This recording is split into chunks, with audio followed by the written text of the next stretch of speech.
नमस्कार, बायजूस आईएएस हिंदी में आप सभी का स्वागत है। और आज हम 5 अक्टूबर के प्रमुख समाचारों पर आधारित कुछ प्रश्नों पर चर्चा करने वाले हैं। तो आइए शुरू करते हैं आज का डेली क्विज। यहाँ पर क्वेश्चन नंबर 1 है, स्वापक औषधि और मन प्रभावी पदार्थ अधिनियम यानी कि एनडीपीसी के संदर्भ में निम्नलिखित कथनों में से कौन सा कथन सही है। और यहाँ पर आपको 2 कथन दिए गए हैं। यहाँ पर पहला कथन है, इस अधिनियम के तहत दंडनीय प्रत्येक अपराध संज्ञेय है। कहने का आशय ये है कि इस अधिनियम के तहत जो अपराध हैं वह संज्ञेय अपराध की श्रेणी में आते हैं। अगर हम संज्ञेय अपराध की बात करें तो आपको यहाँ पर ध्यान में रखना है कि भारत में अपराधों को 2 श्रेणियों में बांटा गया है।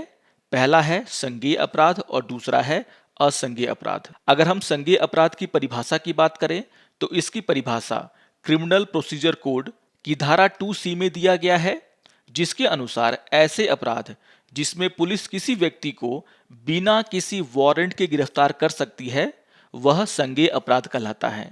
यानी कि ऐसे अपराध के दोषी लोगों को पकड़ने के लिए पुलिस को किसी भी वारंट की आवश्यकता नहीं पड़ती, और ऐसे अपराध जहां पर पुलिस किसी व्यक्ति को वारंट के साथ ही गिरफ्तार कर सकती है उसे हम कहते हैं असंज्ञेय अपराध। तो इस डिफरेंस को आप जरूर ध्यान में रखेंगे। अगर हम संज्ञेय अपराध के एग्जाम्पल की बात करें तो यहाँ पर हत्या, बलात्कार, देशद्रोह, सरकारी संपत्ति को नुकसान पहुंचाना, इस तरह के अपराध संज्ञेय अपराध में रखे गए हैं। अगर हम एनडीपीसी अधिनियम की बात करें तो यहाँ पर यह कहा गया है कि इस अधिनियम के तहत जिस कार्य को अपराध माना जाता है वह सारे के सारे अपराध संज्ञेय अपराध की श्रेणी में आते हैं। यानी कि इस अधिनियम के तहत अगर किसी व्यक्ति पर किसी अपराध का आरोप लगाया गया है तो यहाँ पर पुलिस उसे बिना किसी वारंट के गिरफ्तार कर सकती है। और इसके आधार पर अगर देखा जाए तो यहाँ पर पहला कथन पूरी तरीके से सही है। आइए देख लेते हैं दूसरे कथन को। दूसरा कथन है, न्यायाधीश के लिए पिछली सजा के बाद कुछ अपराधों के लिए मृत्यु दंड देना अनिवार्य है। तो ये कथन बिल्कुल गलत है। और इसके आधार पर अगर देखा जाए तो क्वेश्चन नंबर 1 का आंसर होगा ऑप्शन नंबर ए, क्योंकि यहाँ पर सिर्फ पहला ही कथन सही है। इससे जुड़ा हुआ एक न्यूज आज के द हिंदू समाचार पत्र में आया है, जिसको की आधार बना करके ये क्वेश्चन आपके सामने रखा गया था। आइए अब क्वेश्चन नंबर 2 पर चर्चा कर लेते हैं। क्वेश्चन नंबर 2 है, निम्नलिखित कथनों पर विचार कीजिए। और यहाँ पर आपको 2 कथन दिए गए हैं और आपसे पूछा जा रहा है कि उपयुक्त कथनों में से कौन सा कथन सही है। यहाँ पर पहला कथन है, किसी भी समुदाय के धर्म के लिए अभिष्ट तौर तरीके से किसी भी जानवर का वध करना पशु क्रूरता निवारण अधिनियम के तहत अपराध नहीं है। इसको लेकर के चर्चा पशु क्रूरता निवारण अधिनियम 1960 की धारा 28 में किया गया है। और यह धारा 28 यह कहता है कि अगर किसी भी समुदाय के धर्म द्वारा अपेक्षित तरीके से किसी जानवर को मारा जाता है तो वह पशु क्रूरता निवारण अधिनियम के तहत अपराध नहीं माना जाएगा। और इसके आधार पर अगर देखा जाए तो यहाँ पर पहला कथन बिल्कुल सही है। आइए देख लेते हैं दूसरे कथन को। दूसरा कथन है, गायों तथा बछड़ों और अन्य दुधारू एवं मौसौदा मवेशियों के वध पर रोक लगाना अनुच्छेद 48 के भाग के रूप में डीपीएसपी के गांधीवादी सिद्धांतों के अंतर्गत आता है। अगर हम डीपीएसपी के अनुच्छेद 48 को देखें तो यहाँ पर कहा गया है कि राज्य कृषि और पशुपालन को आधुनिक और वैज्ञानिक आधार पर संगठित करने का प्रयास करेगा और विशेष रूप से गायों, बछड़ों और अन्य दुधारू पशुओं की नस्लों के संरक्षण और सुधार और वध पर रोक लगाने के लिए कदम उठाएगा। और इसके आधार पर अगर देखा जाए तो यहाँ पर जो दूसरा कथन है वो भी सही है। आपको ये ध्यान में रखना है कि डीपीएसपी का अनुच्छेद 48 डीपीएसपी के गांधीवादी सिद्धांतों के अंतर्गत आता है। यानी कि यहाँ पर दूसरा कथन भी बिल्कुल सही है। और इसके आधार पर अगर देखा जाए तो क्वेश्चन नंबर 2 का आंसर होगा ऑप्शन नंबर सी। यहाँ पर दोनों के दोनों कथन सही हैं। इससे जुड़ा हुआ एक न्यूज आज के द हिंदू समाचार पत्र में आया है, जिसका शीर्षक है, tougher penalty likely for animal cruelty. और इसी को आधार बना करके ये क्वेश्चन आपके सामने रखा गया था। इस न्यूज में जानकारी दिया गया है केंद्र सरकार के द्वारा पशुओं के खिलाफ होने वाले हिंसा को लेकर के बहुत ही कड़े नियम बनाए जा रहे हैं और इन नियमों को पार्लियामेंट के नेक्स्ट सेशन में सरकार के द्वारा लाए जाने की भी उम्मीद है। तो बहुत ही इंपॉर्टेंट न्यूज है ये, इसको आप लोग ध्यान से पढ़ लेंगे। आइए अब क्वेश्चन नंबर 3 पर चर्चा कर लेते हैं। क्वेश्चन नंबर 3 है, निम्नलिखित में से कौन सा कथन मिलन अभ्यास का सर्वोत्तम वर्णन है। और यहाँ पर आपको 4 ऑप्शन दिए गए हैं। तो यहाँ पर मिलन एक्सरसाइज की बात हो रही है। अगर हम मिलन एक्सरसाइज की बात करें तो यह एक द्विवार्षिक बहुपक्षीय नौसैनिक अभ्यास है जो कि 1995 में शुरू हुआ था। और आपको ये भी ध्यान में रखना है कि यहाँ पर बहुत सारे देशों के द्वारा इस अभ्यास में हिस्सा लिया जाता है। 2018 तक मिलन अभ्यास अंडमान और निकोबार में किया जाता था, लेकिन देशों की संख्या बढ़ने के कारण इस अभ्यास को अब विशाखापट्टनम में किया जाता है।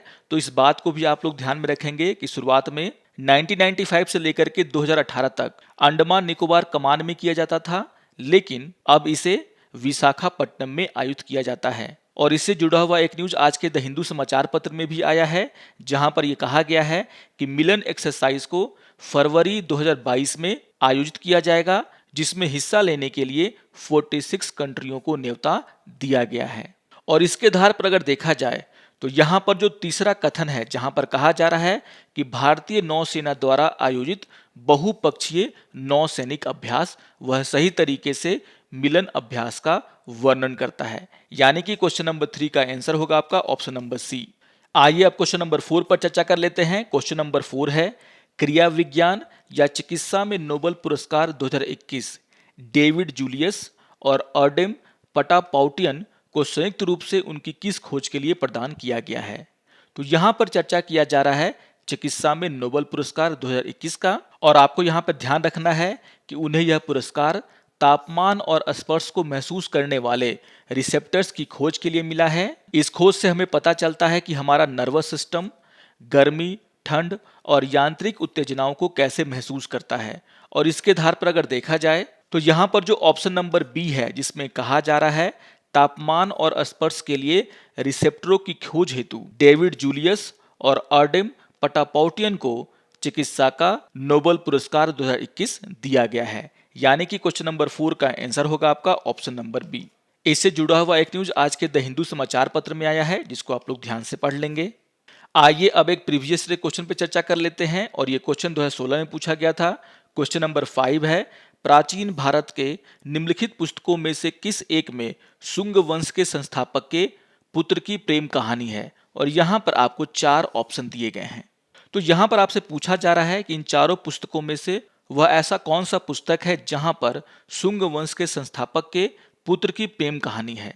आपको यहाँ पर ध्यान में रखना है कि वाल्मीकि कालिदास के द्वारा लिखा गया एक नाटक है, और इस नाटक में शुंग सम्राट अग्निमित्र और मालविका की प्रेम कहानी है। और आप सभी को पता होगा कि अग्निमित्र पुष्यमित्र शुंग के उत्तराधिकारी थे, उनके पुत्र थे, और पुष्यमित्र शुंग ने ही शुंग डायनेस्टी का स्थापना किया था। और इसके आधार पर अगर देखा जाए तो यहाँ पर क्वेश्चन नंबर 5 का आंसर होगा ऑप्शन नंबर बी, मालविकाग्निमित्र। तो याद रखिएगा क्वेश्चन नंबर 5 का आंसर है ऑप्शन नंबर बी।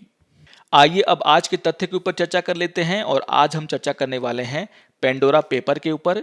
इससे जुड़ा हुआ एक न्यूज आज के द इंडियन एक्सप्रेस में आया है, जहां पर पेंडोरा पेपर्स को एक्सप्लेन किया गया है। बहुत ही इंपॉर्टेंट न्यूज है।